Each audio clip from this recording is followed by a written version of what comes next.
Assalamualaikum warahmatullahi wabarakatuh. Perkenalkan, saya Fana Dude dengan NIM 41342302. Perkenalkan, nama saya Puput Nursyahani Hussein dengan NIM 41342307. Perkenalkan, nama saya Siti Nurlela Madina dengan NIM 4134230048. Kami dari kelompok 1 kelas Statistika C akan membahas tentang sejarah perkembangan statistika di Indonesia. Materi ini terbagi menjadi 5 subbab. Yang pertama, masa kolonial Belanda. Kedua, periode awal kemerdekaan. Ketiga, periode Orde Baru. Keempat, reformasi dan era modern. Dan yang terakhir, statistika di era digital. Untuk pembahasan subbab pertama akan dibahas oleh teman saya. Sejarah statistika di Indonesia dimulai pada masa kolonial Belanda. Nah, pada masa kolonial Belanda, statistika di Hindia Belanda atau sekarang Indonesia berfungsi sebagai alat administratif untuk mengendalikan sumber daya dan memastikan kelancaran pengelolaan wilayah koloni. Pencatatan statistik di Indonesia dilakukan oleh pemerintah kolonial yang hanya difokuskan pada aspek-aspek yang mendukung kepentingan ekonomi dan penguasaan wilayah. Data yang dikumpulkan meliputi jumlah penduduk, hasil produksi pertanian, perkebunan, perdagangan, dan aspek-aspek ekonomi lainnya. Pengumpulan data ini membantu pemerintah kolonial dalam memahami potensi ekonomi wilayah, khususnya untuk ekspor hasil bumi seperti kopi, tebu, tembakau, dan karet.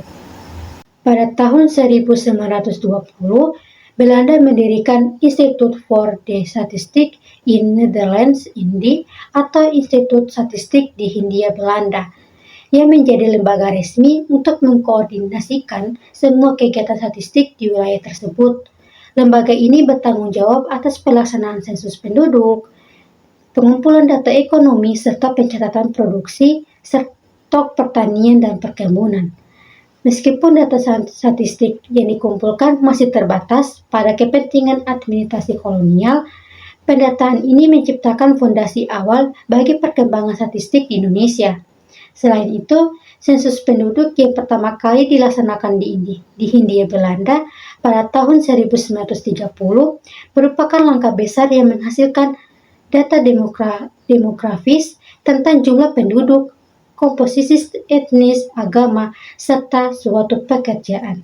Pentingnya untuk dicatat bahwa meskipun Institut Statistika di Hindia Belanda memanfaatkan teknik dan standar statistik yang dipengaruhi oleh metode Eropa, fokus dan tujuan statistik ini terutama terbatas pada kepentingan kolonial. Akses terhadap data dan hasil sensus ini juga sangat terbatas dan umumnya tidak dipublikasikan kepada masyarakat luas, melainkan digunakan terutama oleh penjabat kolonial untuk perencanaan dan kebijakan internal. Sekarang kita akan pindah ke periode awal kemerdekaan pada tahun 1945 sampai 1960. Nah, pada periode awal kemerdekaan ini, Indonesia mengalami perubahan yang cukup besar dalam pengolahan statistika. Sebagai negara yang baru merdeka, pemerintah menyadari pentingnya data statistik sebagai landasan untuk perencanaan dan pembangunan nasional.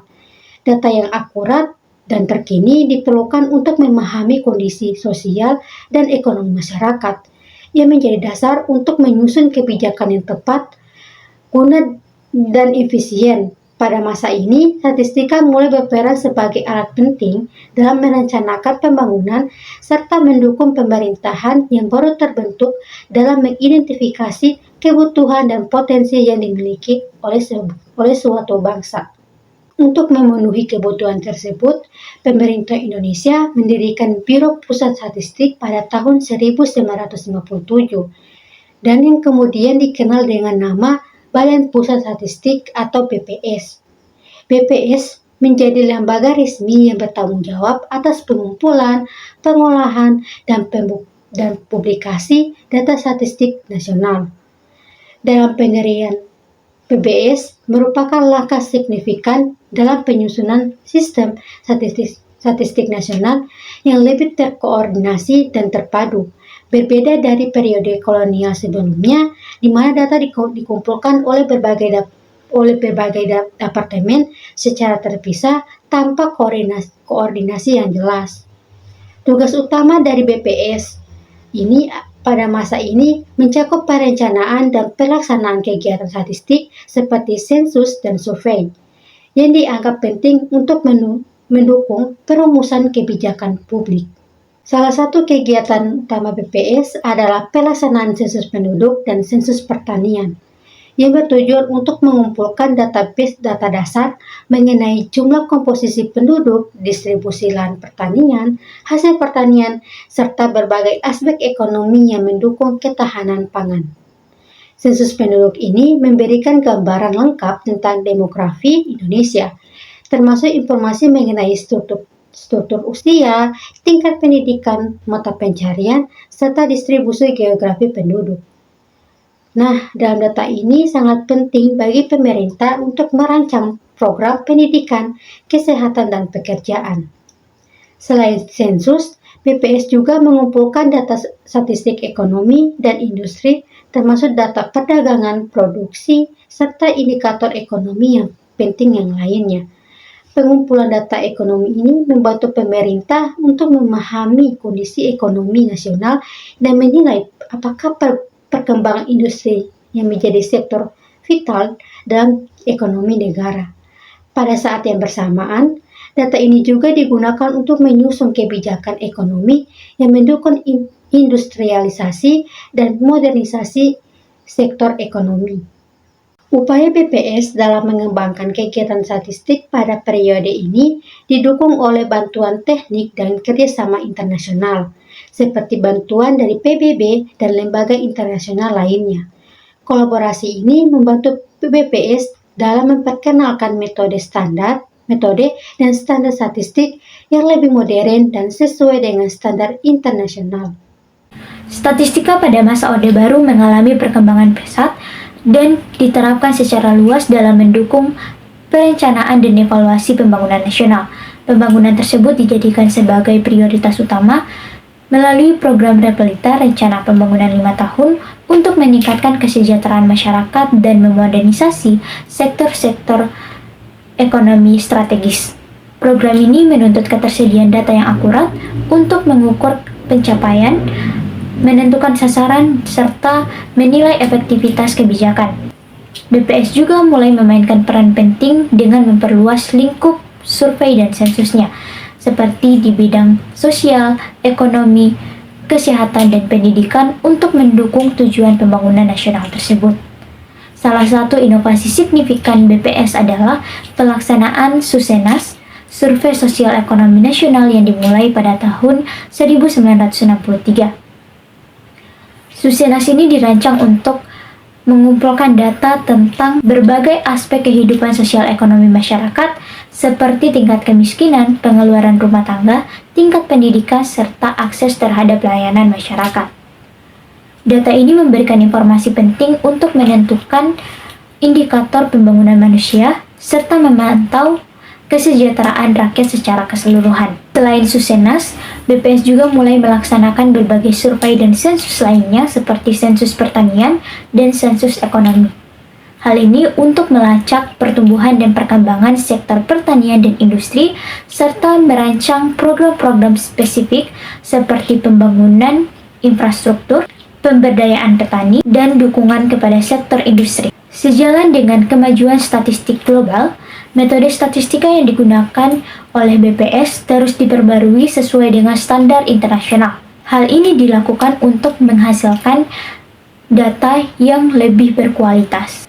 Teknologi baru dalam pengumpulan dan pengolahan data mulai diperkenalkan, seperti penggunaan perangkat komputer dan perangkat lunak statistik. Hal ini memungkinkan analisis data yang lebih cepat dan akurat, serta sangat mendukung dalam pembuatan keputusan. Pada saat yang sama, untuk memenuhi ahli tenaga statistik yang berkualitas, universitas-universitas terkemuka di Indonesia mulai membuka program studi statistika, seperti di Universitas Indonesia, IPB, dan UGM. Program ini memberikan landasan pendidikan yang kokoh dalam metode statistika, serta mengajarkan keterampilan yang diperlukan dalam pemodelan data, analisis ekonomi, dan evaluasi kebijakan. Secara keseluruhan, periode Orde Baru menandai masa di mana statistika menjadi tulang punggung perencanaan pembangunan di Indonesia. Data statistik itu tidak hanya dimanfaatkan oleh pemerintah, tetapi juga dimanfaatkan oleh akademisi, peneliti, lembaga swasta, dan lain-lainnya untuk memahami perkembangan sosial dan ekonomi di Indonesia.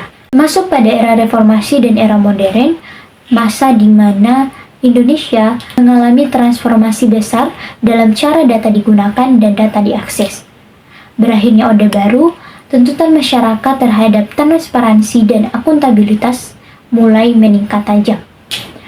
Hal ini mendorong BPS untuk memperkuat keterbukaan data dan memastikan akurasi yang lebih tinggi dalam mendukung kebijakan publik yang efektif. BPS juga mulai melakukan pembaruan metodologi dalam cara pengumpulan data, yang dimana beralih dari cara-cara manual ke cara-cara berbasis digital. Hal ini terlihat dalam survei dan sensus nasional, di mana teknologi digital kini menjadi bagian integral. Contohnya pada sensus penduduk tahun 2020, BPS menerapkan metode sensus secara daring, di mana masyarakat memasukkan data secara mandiri melalui platform online. Hal ini mempercepat proses dan meningkatkan akurasi data. Selain itu, BPS juga mulai menggunakan perangkat elektronik seperti tablet dalam pengumpulan data secara lapangan untuk mempercepat proses input data dan mengurangi kesalahan manual.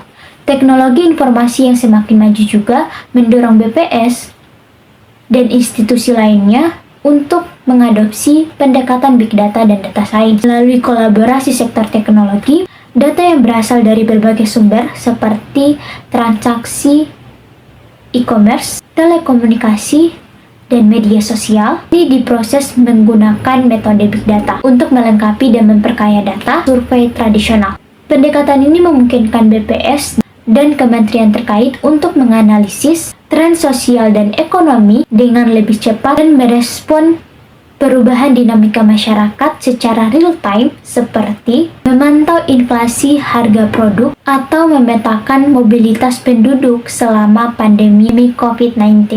Di sektor akademik, perkembangan teknologi dan kebutuhan analisis data dalam skala besar melahirkan disiplin ilmu baru yang berbasis statistika, yaitu data science dan machine learning. Banyak universitas di Indonesia kini menawarkan program studi atau spesialisasi dalam data science, machine learning, dan statistika terapan, yang menggabungkan teori statistika dengan keterampilan pemrograman dan analisis data besar.